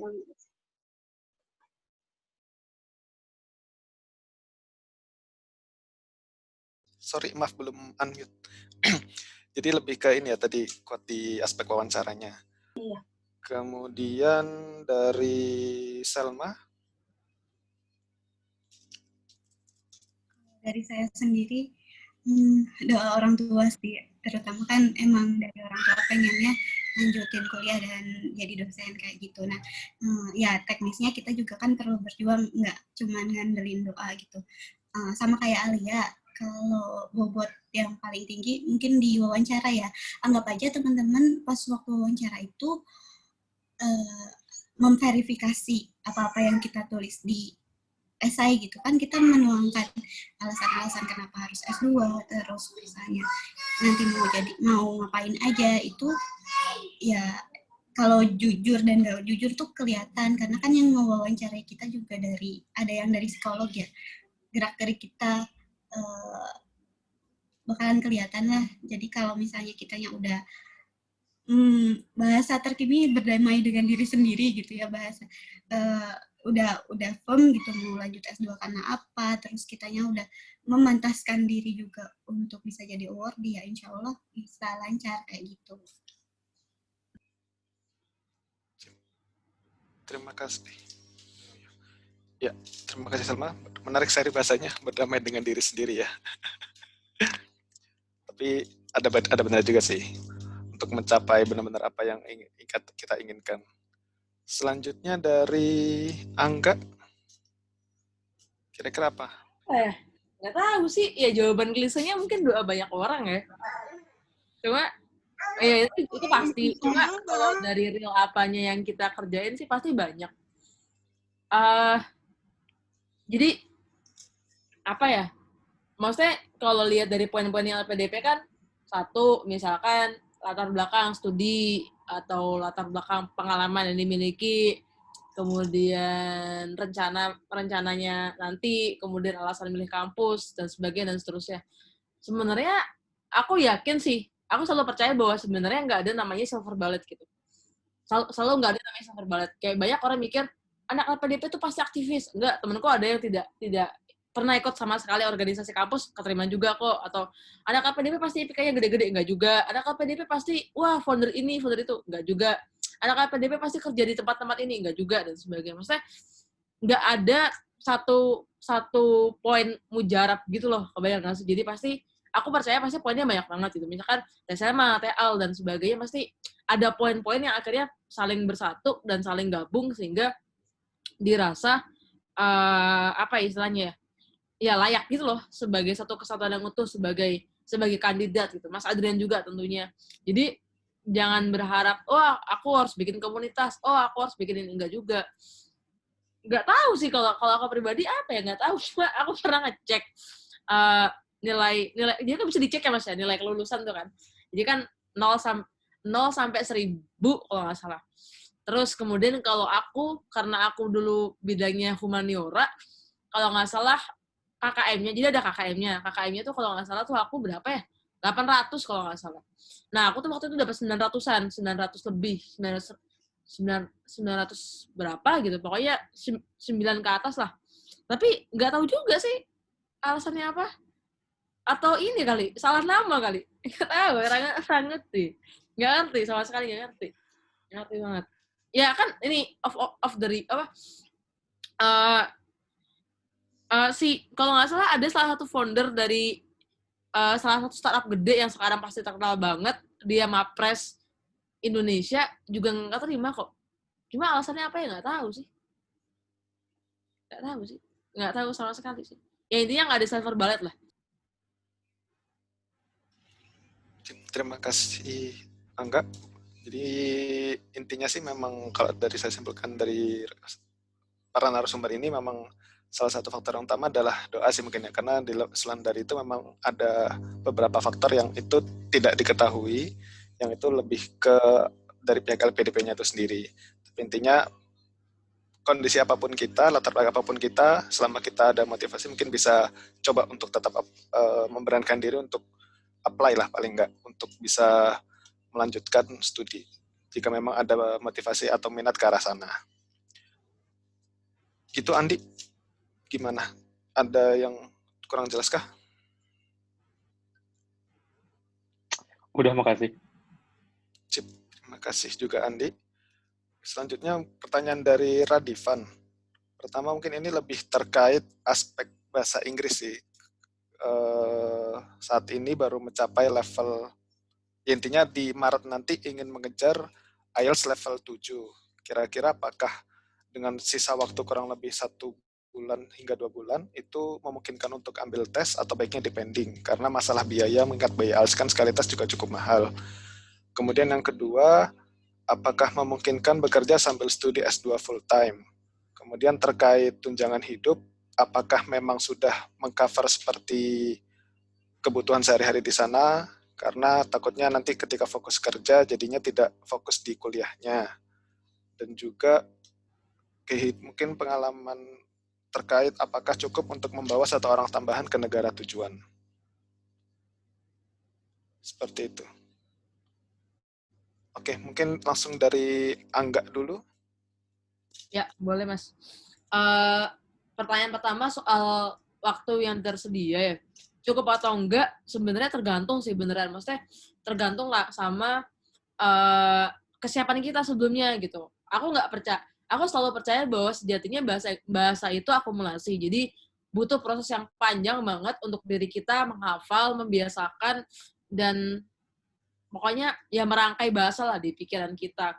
Jadi kalau misalkan awalnya mungkin ya masih 0 banget, ya mungkin susah. Cuma kalau awalnya udah siap banget ya nggak masalah gitu. Kayak misalkan aku konteks nih, aku waktu di Pari itu tryout gitu ya, IELTS gitu, untuk katakanlah listening, kemudian reading itu nilaiku kayak 8,5 gitu, bahkan pernah 9. Tapi ya tetap butuh waktu sih, dan itu waktu yang aku habisin juga sebulan, dan itu beneran full banget, kayak dari pagi sampai malam. Ya relatif sih sebenarnya kalau yang soal bahasa Inggris ya. Terus kemudian kalau soal biaya hidup, tergantung kotanya.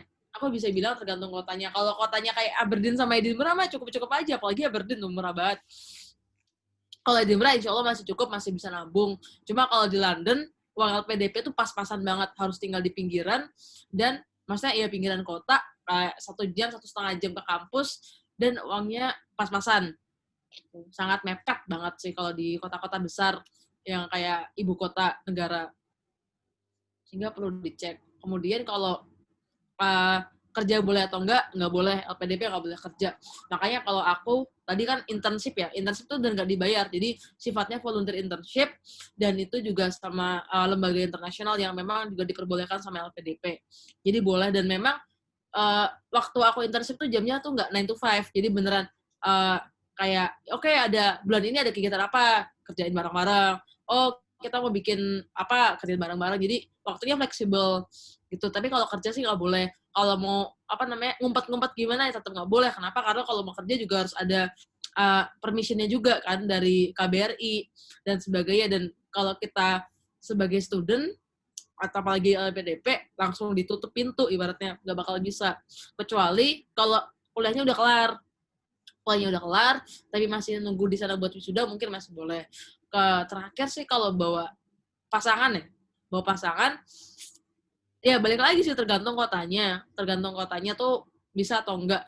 Nah, biasanya kalau mau pasangannya kerja sih kayaknya cukup aja. Kayak aku punya beberapa temen yang datang, misalkan dia datang sama suaminya, nah suaminya tuh bantuin bagian cleaning service di kampus, atau jaga toko, atau jaga restoran, dan sebagainya. Itu banyak sih. Itu sih paling jawabannya. Oke, terima kasih Angga buat jawabannya. Nah, kemudian ini teman-teman dari Angga mungkin mau izin dulu ya Angga, karena ada agenda lain. Ya, Kan, aku ada rapat teman-teman, maaf. Jadi aku mau izin dulu.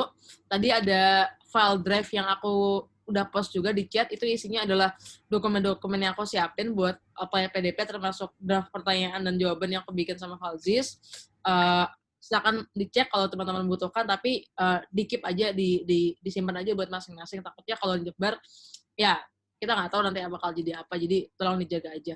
Dan makasih udah mau mendengarkan. Mohon maaf apabila banyak salah kata. Aku izin pamit ya teman-teman ya. Assalamualaikum. Halo Alba. Salam. Terima kasih Angga. Langsung live. Oke, sip. Lanjut ke Selma dulu. Silahkan Selma. Pertanyaannya mungkin itu emang... Oh iya, saya ulang ya. Mungkin ada tambahan. Jadi pertama mungkin terkait bahasa Inggris sih. Untuk ingin mencapai IELTS nilai 7 di bulan Maret, itu kira-kira memungkinkan atau enggak dari pengalaman. Terus kemudian terkait biaya sih, tunjangan biaya untuk hidup di kota, tempat studi itu cukup atau enggak, atau kita masih perlu cari tambahan biaya, tambahan dana untuk kehidupan. Gitu sama. Nggak bisa jawab punten, soalnya emang pertama IELTS-nya juga nggak begitu diperdalam. Terus juga ini kan pertanyaannya ke negara tujuan, kayaknya ke luar negeri gitu. Kalau buat di Indonesia sendiri, ini yang saya tahu ya itu sih, sama dari LPDP-nya kayaknya tidak diperbolehkan kerja. Tapi banyak teman-teman di sini paling proyekan kayak gitu sih. Maaf kalau kurang menjawab. Kan buat kalau yang hidup di Bandung sama dari uang yang dikasih itu kira-kira cukup nggak kalau buat hidup di Bandung untuk ngekos dan lain-lain? Cukup, alhamdulillah. Cukup ya. Bisa nabung. Ya. Alhamdulillah. Sip. Selanjutnya mungkin dari Alia. Oke. Yang nomor 1 yang IELTS, bingung juga jawabnya. Saya tergantung radifannya juga gitu. Mungkin kalau mau usahanya dipol-polin bisa aja dapat gitu. Tapi kurang lebih tadi sudah dijawab Angga, yang cukup baik sih menurut saya. Nah terus untuk nomor 2, ya betul LPDP memang melarang bekerja, karena kalau ini untuk yang luar negeri ya, emang apa ya, biaya hidupnya itu udah sangat cukup untuk hidup gitu. Jadi memang sengaja dikasihnya cukup agar kamu tuh fokus studi aja gitu, nggak usah kerja. Nah, kalau saya boleh sebetulnya kerja asal kerja di bidang akademik kayak tadi proyek kan gitu, sebetulnya memang boleh gitu kayak gitu. Nah, terus untuk saving, insya Allah cukup, tapi tadi benar kata Ana tergantung kota. Makanya itu juga mungkin bisa dimasukin pertimbangan ya saat memilih kota. Kalau kamu di kota besar, itu memang mepet sih. Gitu. Teman-teman saya yang tadi kan ada di UK ya, kalau saya di Belanda itu semuanya sama kecuali di Amsterdam ditambahin berapa ya, sekitar 50 euro gitu. Dan memang teman-teman yang di kota besar seperti Amsterdam, Den Haag, Rotterdam, pokoknya kota-kota yang benar kota gitu ya, itu memang hidupnya harus banyak hemat, rumahnya nggak bisa di tengah kota, itu betul deh kayak gitu. Jadi silakan dipertimbangkan banyak gitu. Kalau di Wageningen sendiri karena di kota kecil, alhamdulillah sangat-sangat cukup gitu, banyak yang bisa nabung, banyak yang bisa ngasih uang ke keluarga di Indo seperti itu. Nah terus untuk membawa pasangan sama tergantung kota betul, dan tergantung kalau misalnya nggak cukup ya mau nggak mau harus cari uang sendiri gitu ya pas, dan entah pasangannya entah kitanya gitu ya, misalnya bawa istri terus istrinya dengan beberapa alasan misalnya tidak bisa bekerja, berarti kitanya yang harus cari tambahan, tapi ya itu kan karena kita WRD tambahannya harus dari akademik, nggak bisa dari yang lain kayak gitu. Atau biasanya jualan kalau mahasiswa PDP kayak jualan makanan Indonesia, catering gitu bisa kayak gitu. Karena untuk magister kan kunjungan keluarga sudah dihapuskan ya sejak tahun berapa sih? Lupa lah, pokoknya udah lama. Yang dikasih itu cuma S3 dan itu pun dikasihnya mulai tahun kedua. Gitu. Terima kasih Alia. Sedikit tambah juga terkait yang besaran kalau tambah bawa istri atau anak itu seingat saya sih terakhir 25% ya per orangnya. Cuma nanti bisa dicek lagi yang ke peraturan terbaru, takutnya berubah. Cuma memang betul terkait baru dapat itu untuk yang S3. Kalau S2 itu udah nggak dikasih sekarang. Seperti itu. Sudah cukup menjawabkah, Radifan? Oh, sudah ya, oke, sip. Oke, kemudian mungkin mengingat waktu nih, kayaknya kita cuma bisa tambahan 2 pertanyaan cukup kali ya? 2 pertanyaan aja, atau gimana dari narasumber? Apakah ada agenda lain? Kalau mungkin kita tambah 2 pertanyaan, apakah boleh? Ya, boleh. Itu ada dari Siti juga. Oh ya udah dari Siti 1, berarti ada 1 pertanyaan lagi yang open slot nih, Mas Ian. Silakan buat sahabat-sahabat yang ingin bertanya terkait beasiswa atau mungkin terkait kehidupan S2-nya. Yang 1 sudah dari Siti Arfi. Ada lagi kah yang ingin bertanya?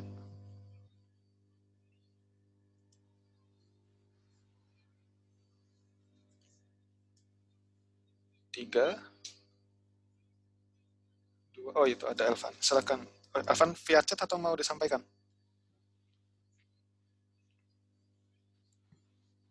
Ya, silakan Elvan.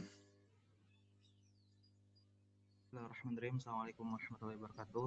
Selamat malam, Kang Teteh. Perkenalkan, nama saya Elvan dari GF Syarif 37.2. Ini izin bertanya terkait dengan kehidupan ya. Tadi kan sempat ditanya juga oleh Radifan terkait dengan biaya hidup gitu. Sebenarnya hal lainnya yang saya penasaran juga kan tadi sempat disinggung juga ya sama Teh Alia, Teh Selma gitu, Kak Angga, bahwa kita itu ketika di sana nggak boleh kerja gitu. Tapi hal lainnya kalau misalnya memang kita itu semacam freelancer gitu. Tapi freelance juga kan sebenarnya kadang ada kontrak-kontrak gitu ya. Entah itu kontraknya memang secara personal atau ke company gitu, yang bisa jadi itu juga bisa disebut kerja gitu. Kalau terkait hal tersebut kayak gimana gitu. Terima kasih. Oke, terima kasih dari Elvan.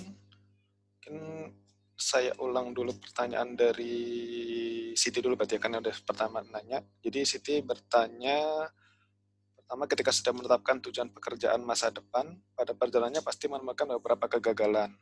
Bagaimana untuk tetap bangkit dari kegagalan dan mencoba lagi? Seperti itu. Pertama dari Selma dulu. Bangkit dari kegagalan ya.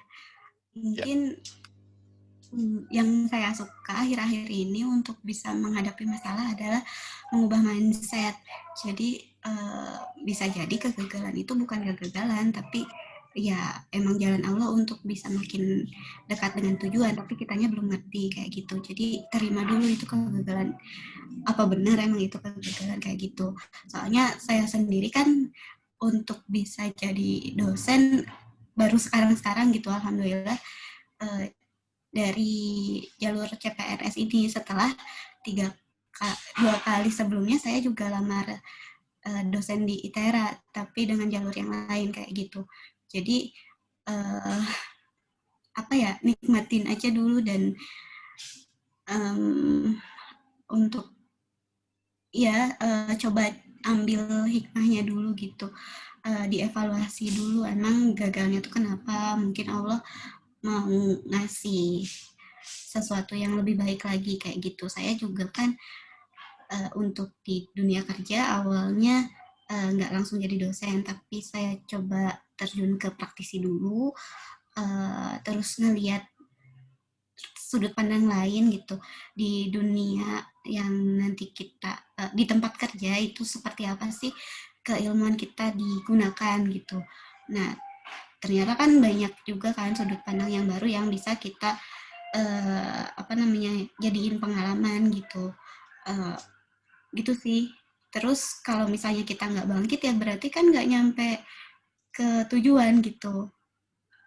Ya simple aja sih, kalau tujuan yang mau dicapai dengan cara apapun bangkit lagi. Salah satunya mungkin ya cari teman atau motivasi sesuai diri sendiri gitu. Kalau saya tadi carinya hikmah-hikmahnya kayak gitu. Customize banget sih ya. Ya udah. Semoga menjawab. Tapi intinya ini ya, kembali ke seberapa besar kita ingin mencapai tujuan kita itu ya. Terima kasih. Kemudian dari Alia. Oke. Kalau buat kasus saya mungkin saya lebih ke demotivasi kali ya, kayak maksudnya gimana caranya tetap bangkit dari demotivasi kayak punya gitu ya. Lebih ke ini sih, kalau karena saya juga sudah mungkin saya bahas dari ini ya, karena kan saya udah ada anak juga, jadi kalau saya lebih ke yang jelas pertama ambil hikmah itu betul, kembali ke Allah lagi. Terus yang kedua harus fleksibel dan adaptif gitu sih, karena semuanya kalau dari saya harus disesuaikan dengan anggota-anggota keluarga yang sudah ada gitu sih. Dan saya mau mindsetnya nanamnya pelan-pelan aja gitu, selesaiin satu-satu insya Allah tercapai, dan nggak terlalu menargetkan yang muluk-muluk gitu. Kayak kalau misalkan bisa tercapai tahun depan target saya misalnya mulai S3, alhamdulillah gitu. Tapi kalau enggak, it's okay gitu. Pasti nanti insya Allah Allah tunjukkan jalannya gitu. Kalau misalkan rezeki saya pasti dapat asal saya tetap berusaha gitu. Kalau enggak, ya enggak gitu. Bukan ya enggak ya, berarti di jalan yang lain gitu. Itu sih lebih ke mindset sih, mindset fleksibel gitu. Terus yakin kalau ya rezeki mah nggak akan salah gitu aja sih kalau saya. Terima kasih. Jadi kalau aku simpulkan dari donor sumber ini, intinya tetap ya seberapa kuat kita ingin tadi mencapai tujuan, dan juga tetap ini ya, ibaratnya berhusnudzon dengan rencana Allah. Insya Allah selalu Allah punya rencana mungkin lebih baik buat kita. Seperti itu. Gimana dari Siti, cukup menjawabkah? Oh, udah. Oke, selanjutnya pertanyaan terakhir dari Elvan Syarif terkait keinginan untuk bekerja di saat studi S2, karena walaupun mungkin secara kontrak atau aturan LPDP itu kita nggak boleh kerja, tapi gimana kalau misalkan dengan freelance atau mungkin mini-mini project seperti itu? Apakah ada pengalaman atau mungkin teman yang seperti itu? Dari Alia dulu. Oke, kalau dari saya gimana ya, kalau statusnya kita di luar negeri, saran saya jangan coba-coba sih. Maksudnya gini, kalau mau freelance sekali lagi silahkan pilih yang akademik, karena setelah saya yang dibolehkan yang itu ya, yang akademik gitu, kayak misalnya asisten dosen atau asisten proyek kayak gitu silahkan. Tapi kalau di luar itu kayak misalnya apa sih, part time di restoran pas liburan summer gitu misalnya, saya sih kalau saya pribadi ya, kalau kamu ever di LPDP tidak menyarankan, karena itu statusnya tetap nggak boleh gitu. Kalau teman-teman saya yang LPDP nggak ada yang pernah kayak gitu. Yang ada paling ya beasiswa lain nih, kayak teman-teman Stunet, yang mana itu memang mereka living allowance lebih kecil dari LPDP, jadi mereka ini di pas summer holiday ada yang kerja di kafe freelance gitu. Oke, Al, terima kasih. Itu mungkin dari sisi yang di luar negeri. Kemudian dari Salma, kalau di dalam negeri, apakah ada kasus seperti itu? Saya kurang tahu sih, tapi setuju sama Alia. Prinsipnya, kalaupun emang mau ada kerjaan tambahan itu yang mendukung dengan akademik kita gitu kan, LPDP udah ngasih amanah ke kita gitu. Kalau mungkin ada peraturan nggak boleh kerja juga itu kan salah satu apa ya jalan biar kitanya juga nggak kelimpungan gitu. Terus ini kasusnya maaf OOT, misal ada aturan uang buku gitu, kita dikasih uang buku, tapi banyaknya teman-teman itu uang buku itu ya nggak kok dibelanjain buku gitu, tapi dibelanjain laptop gitu karena dari maaf Belajar dari dari prinsip laptop. iya bukunya ada di laptop kan zaman sekarang PDF. Nah jadi kalau dari prinsipnya ya gitu, gimana caranya kita bertanggung jawab dengan amanah jadi award di LPDP itu gitu, amanah akademik seperti itu sih ya. Oke. Mungkin itu jawaban dari dua narasumber kita. Kalau dari Radivan ini lebih ke part-time freelance ya. Tapi sebenarnya pada dasarnya sama Radivan seperti yang, Elvan, sorry. Dari Elvan. Pada dasarnya sama sih seperti yang sudah disampaikan tadi. Intinya adalah jangan sampai hal-hal lain itu mengganggu fokus di kuliahnya. Karena kan memang amanah utamanya kita dikasih biaya, kita dipercaya untuk menyelesaikan studi kita. Mungkin dari situ sih pintar-pintar dari kitanya untuk bisa memanfaatkan atau memaksimalkan adanya peluang mendapatkan dana tambahan. Khusus lagi tadi mungkin saran terkait kalau bisa yang akademik atau mungkin yang sejalan dengan jurusannya, biar bisa kayak ibaratnya sekali dayung 2-3 pulau terlampaui lah, selain dapat tambahan ilmu yang relevan dan juga dapat tambahan bonus untuk dari hasil kerja tersebut. Mungkin seperti itu sih. Yan mau nambahin dikit tadi keingetan. Silakan Ali. Kalau yang kasus yang freelance copywriter ini, ya saran saya pokoknya kalau bisa yang related sama kampus sama atau akademik bisa dicoba. Nah terus saya baru ingat, jadi di Wageningen itu ada internship kan ya, dan internship itu masuk ke dalam kurikulum. Dan mungkin ada beberapa kampus yang seperti itu mewajibkan internship yang masuk dalam kurikulum. Nah ketika mau internship, misalnya ada teman saya kerja di Philips Belanda, dapat gaji itu nggak apa-apa karena itu memang ibaratnya itu itu course akademik kan gitu. Kayak gitu sih. Gimana Elvan? Cukup sudah terjawab kah? Siap. Oke, kalau begitu berarti sudah selesai tadi 5 pertanyaan dijawab oleh ketiga narasumber kita. Dan kalau gitu sebelum kita akhiri sesi pertemuan kita pada malam hari ini, mungkin sebelumnya kita sedikit refleksi dulu sih terkait apa yang terjadi di tahun 2021 ini. Mungkin kita bisa berdoa bersama, karena mengingat di tahun 2021 ini sudah ada beberapa rentetan bencana sih yang terjadi sih, kayak semacam Gunung Merapi, kemudian ada yang Sriwijaya Air, longsor di Sumedang, banjir di Kalsel, gempa di Sulber, lonjakan kasus COVID yang makin meningkat sampai terakhir 12.000 per hari, dan hilangnya juga salah satu ulama besar di Indonesia, Syekh Ali Jaber. Mungkin kita coba luangkan waktu bersama untuk berdoa semoga kedepannya kita dihindarkan dari bala, dari musibah, dan tetap selalu dalam lindungan Allah SWT, dan juga khususnya mungkin semoga di Indonesia ini COVID bisa segera pergi, dan umumnya di dunia sih, biar kita bisa kembali beraktivitas seperti biasa. Dan juga mungkin khusus buat Syekh Ali Jaber, semoga diampuni dosanya dan diterima amal ibadahnya, diterima di tempat terbaik di sisi Allah SWT, insya Allah. Doa dipersilahkan.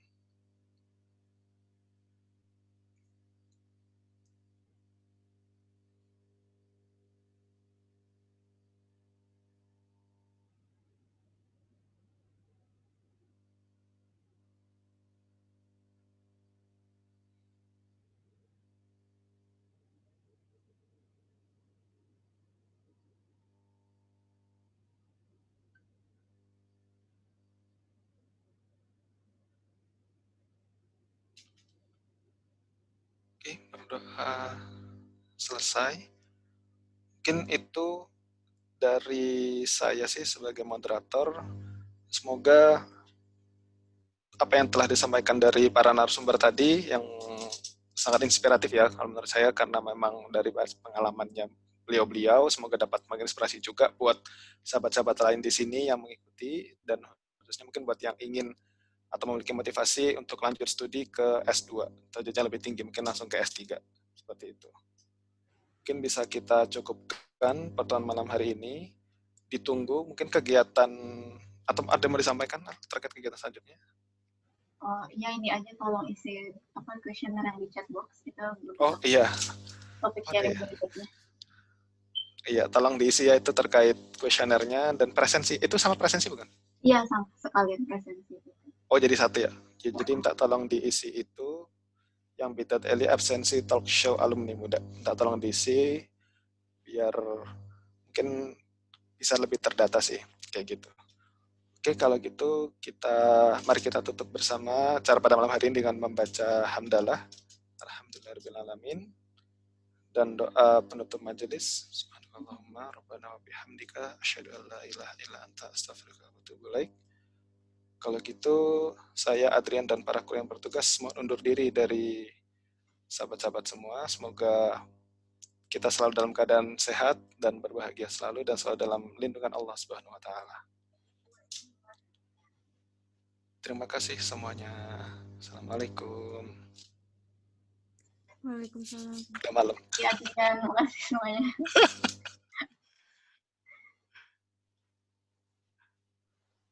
Ditunggu ya kegiatan selanjutnya.